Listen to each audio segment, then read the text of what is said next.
Hello, this is me, Erika Stahl von Holstein. And this is me, Luca De Biase. Welcome to Reimagine Talks, the podcast that challenges the way we think. Today we're here to challenge the concept of information with Professor Dino Pedreschi. Dino Pedreschi is a professor of computer science at the University of Pisa and a pioneering scientist in data science and artificial intelligence. He co-leads the Pisa Knowledge Discovery and Data Mining Laboratory. His research is on big data analytics and mining, machine learning and AI, and their impact on society.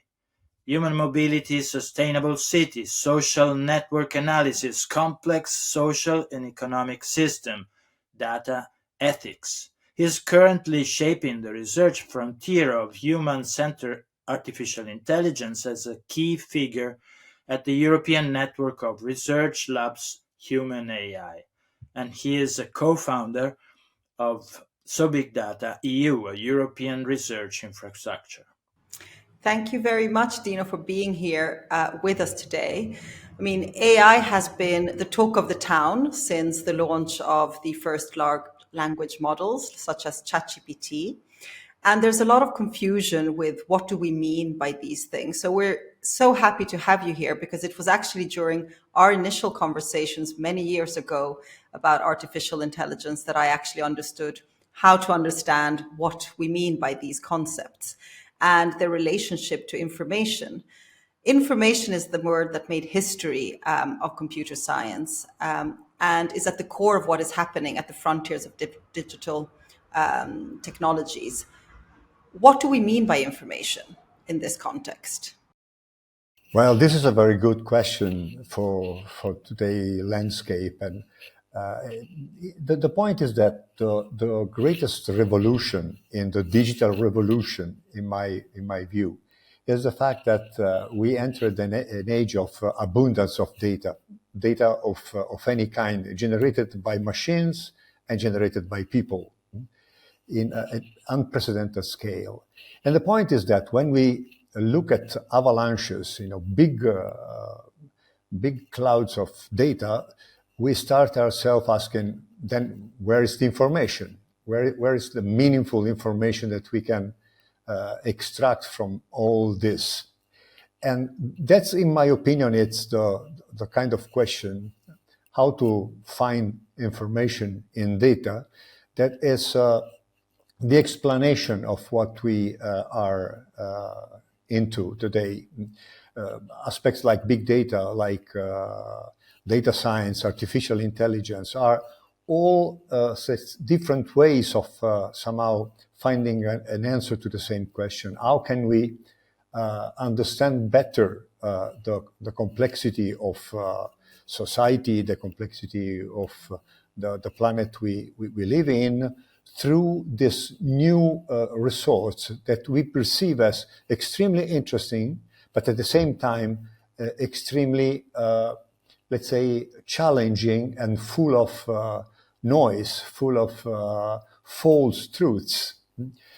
Both if these false truths are generated by machines and if they are maliciously or not generated by people, like we have very much observed in our social systems. So what happened during this, especially during these last 20 years, is actually the possibility of looking at incredibly larger amount of data with incredibly more powerful means for high performance computation, and also together with extremely complex new models for making sense out of this mess. The explosion of artificial intelligence today is essentially due to these three factors binding together and providing this big bang, in a sense. And therefore, now the question is very much how can we also reshape our society, our democracy, in this new ability of observing with much better detail the social life, the natural life, with lots of, let's say, promises and lots of perils hidden into these representations. Why is it so important to speak about this at the present moment? What is changing that we need to understand in relationship between machines and us? But what we are facing, looking at from a computer science angle, but which immediately becomes a social angle, what really changed as an outcome of the situation is the fact that we are not anymore looking at algorithms, machines in isolation. No, we look at let's say complex new systems made of people interacting with machines that interact with people that interact with machines, creating new forms of influence that go well beyond the typical influence that humans have on humans with the different, let's say, traditional means. At all societal scale, from a single person interacting with a single machine, no? Or at social scale with many, many people interacting through and by many different machines, like we can observe today on large platforms like social media or e-commerce or any kind of large-scale platform. So there is a new form of social complexity in these socio-technical systems that are totally new, totally unexplored, and require new ways, scientific means, and also political tools to understand them and govern them. And this is a brand new novelty, which is precisely the outcome of the possibility of creating intelligent machines out of the information that we are accumulating. This is fascinating. So, on the one hand, we have all this information and the capacity to actually start gaining insights and valuable lessons from this information that could help us deal with the complexity of this new world that we're living in, to help us understand us better, how the world works, and create that evidence. And on the other hand, we have these kind of doomsday scenarios of how this amazingly powerful technology could also lead to the end of humanity, as certain of your colleagues have been talking about.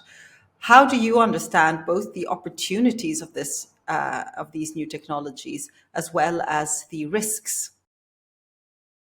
Yeah, I understand different scenarios at different scale. For instance, starting from individual scale, like the scale of a doctor trying to make a diagnosis in a complex situation with a patient that shows a very complex situation, and that tries to interact with algorithms that help in decision making for diagnosis. There, the problem is really very much how the machine and the person and the specialist can find a way to complement their let's say different strengths and weaknesses. How the machine can understand our way of let's say performing decision making, thinking with different level of let's say intuitive and rational thinking. For instance, if machines pretend to talk to us only on the rational thinking and the logical part, they're probably not going to work because we are 97% of the time are instead not rational, intuitive. And if at that level, what really is important is to finding ways of trusting each other, share a common view of the world, and find ways to make such that the union of the machine and the person is better than the person alone, and is better than the machine, way better than the machine alone. It's a way of, let's say, having meaningful way to empower our cognitive abilities. And most of artificial intelligence so far has not been developed with this kind of idea. What we need to improve is the human AI decision maker together, and also taking into account all the perils that are connected with manipulation, with bias, the fact that we don't realize that we are either the machine or the person entrapped and entangled in some biased kind of reasoning. So there is a whole set of new challenges that stem for fruitful machine-person collaboration. But when we scale up to society, there are brand new, let's say, potential risks that we are even less aware, especially, my perception is that policymakers are not sufficiently aware of what happens at societal scale for AI tools that are apparently beneficial at individual level. But the point is that most of AI so far has been developed with a selfish attitude, try to make the individual more intelligent. The problem is that, unfortunately, a society of individually intelligent people is not necessarily an intelligent society, because our decisions, our choices may interfere and influence each other, very often on top of common goods. Let me make one example, a couple of examples. Navigation apps. Okay, we are all, lovers of car navigation app that can tell us how to reach our destination in a city that we don't know and where we would be totally lost without. So no question about their usefulness. But what it is possible to show, this is a part of our research, is that the collective impact of this technology is far from negligible. If increasing fragment of the drivers in a city follow the advices from the different navigation apps, the congestions in the city increases because the navigation apps have a tendency to concentrate people on the same roads.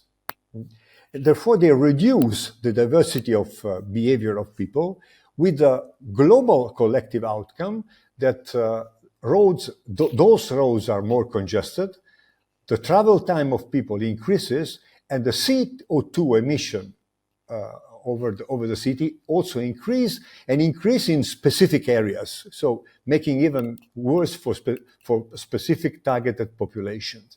So there are a number of collective outcomes that cannot be discarded.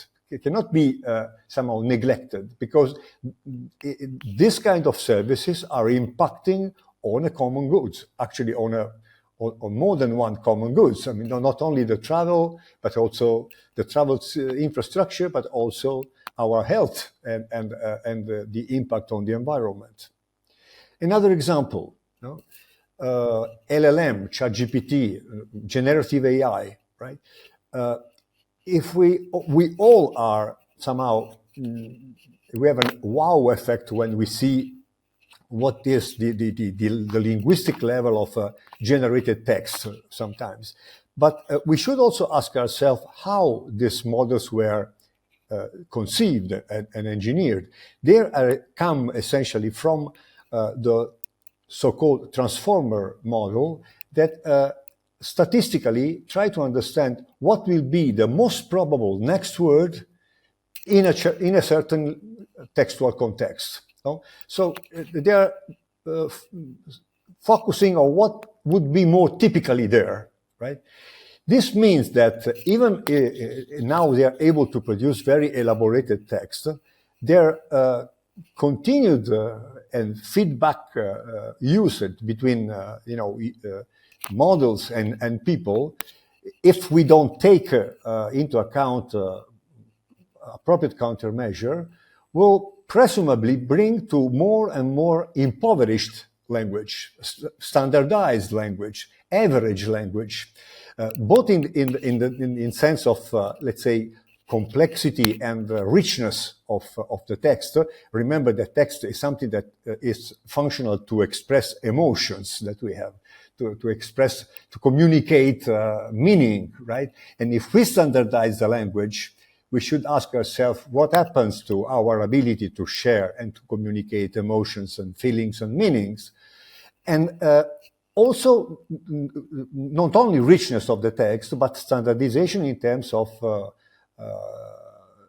multilinguality, no? Concentration on few languages, impoverishing the global culture made of thousands of different languages. So all this kind of, let's say, collective mid to long-term effects of the massive scale adoption of intelligent technologies are really worth our attention and scrutiny, because we are really risking big risks. Professor, you mentioned politicians. Do you think that regulation can lead all this phenomena in the right direction?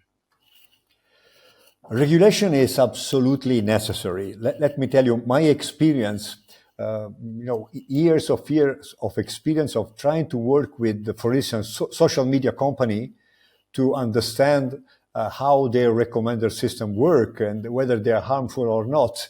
I've received during my career many promises of collaboration, so-called voluntary collaboration, with zero results, because voluntary collaboration with power-seeking big tech company does not work.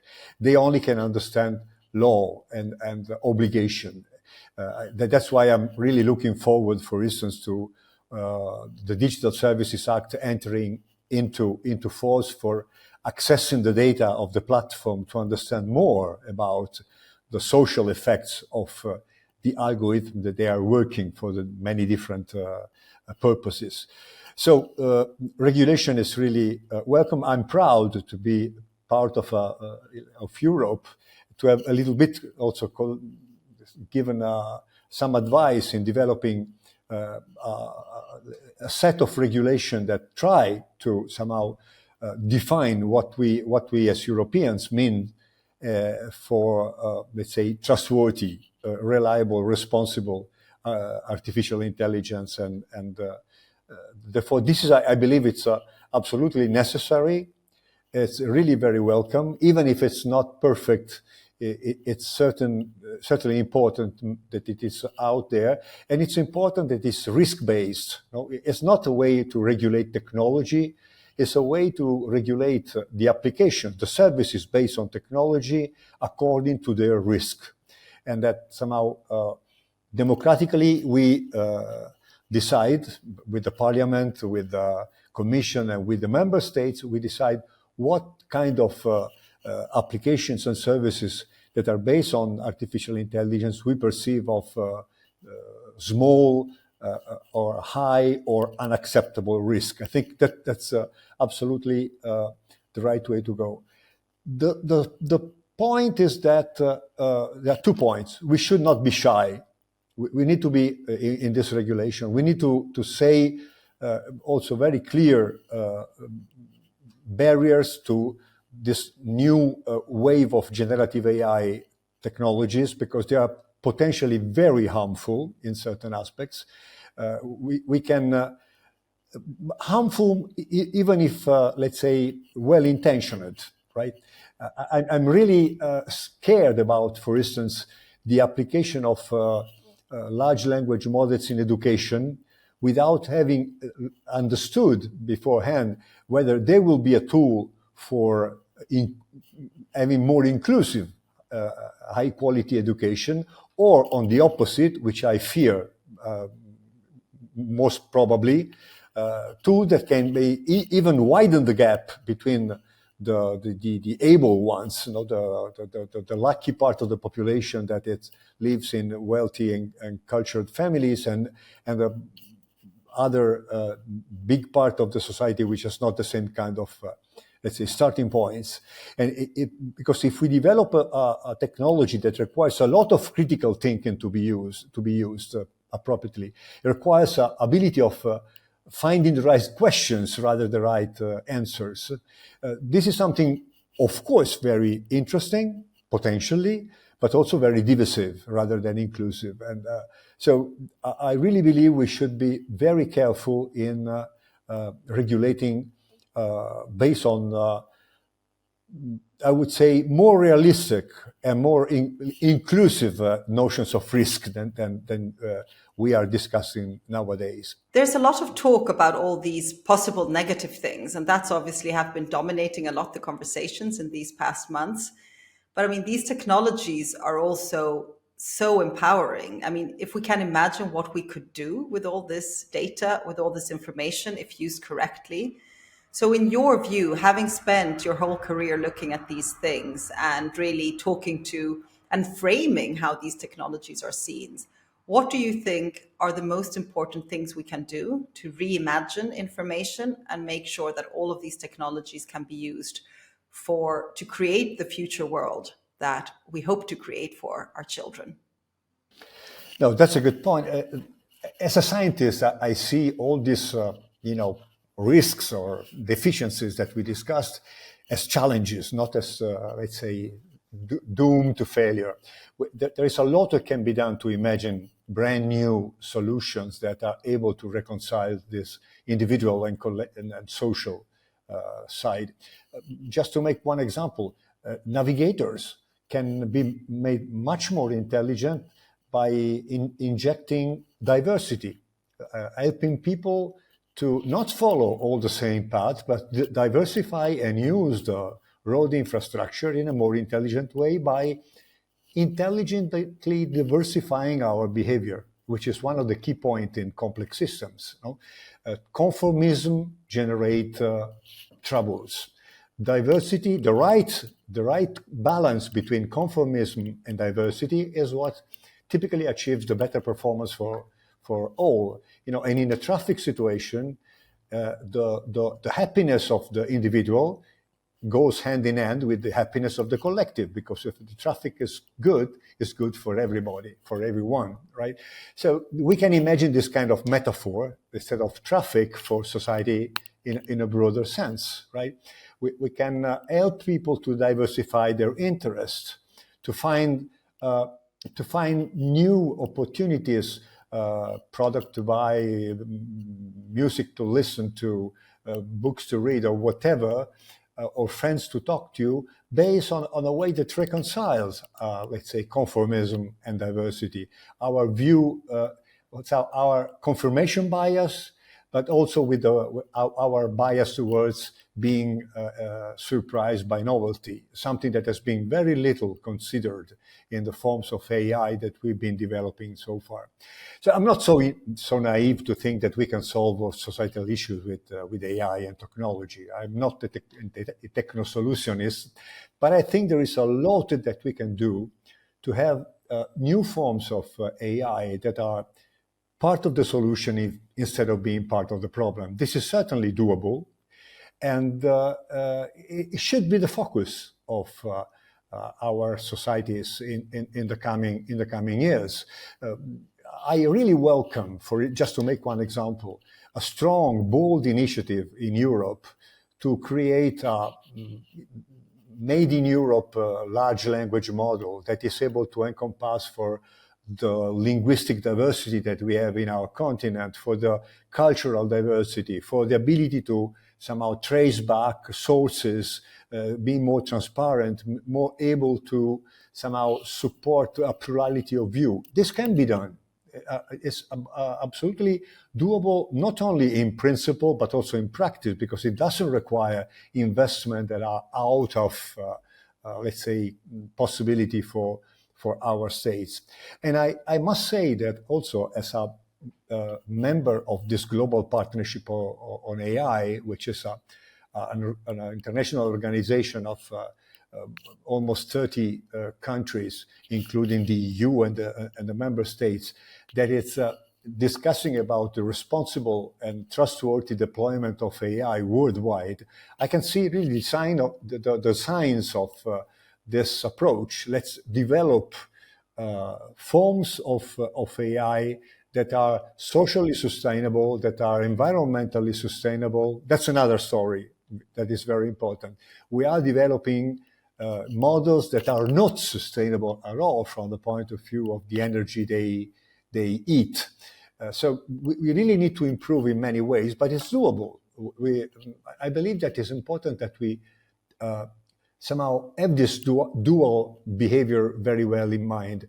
With laws, we can somehow stop the most threatening attitudes of this technology, but at the same time, constructively, with science and with innovation, with our companies, at all scales, invest on future forms of these technologies that are, let's say, attentive to the different kind of social bias and social challenges, including inequality, including the gap between the few powerful and the many that are without a voice. So all this really can be addressed, and we should focus on this as a way of somehow reshaping and revitalizing our societies. Thank you very much, Professor Dino Pedreschi, for this contribution to our understanding about information, but not only information, I would say our future civilization. Thank you very much. Thank you Thank so you. much. Thank you for having me.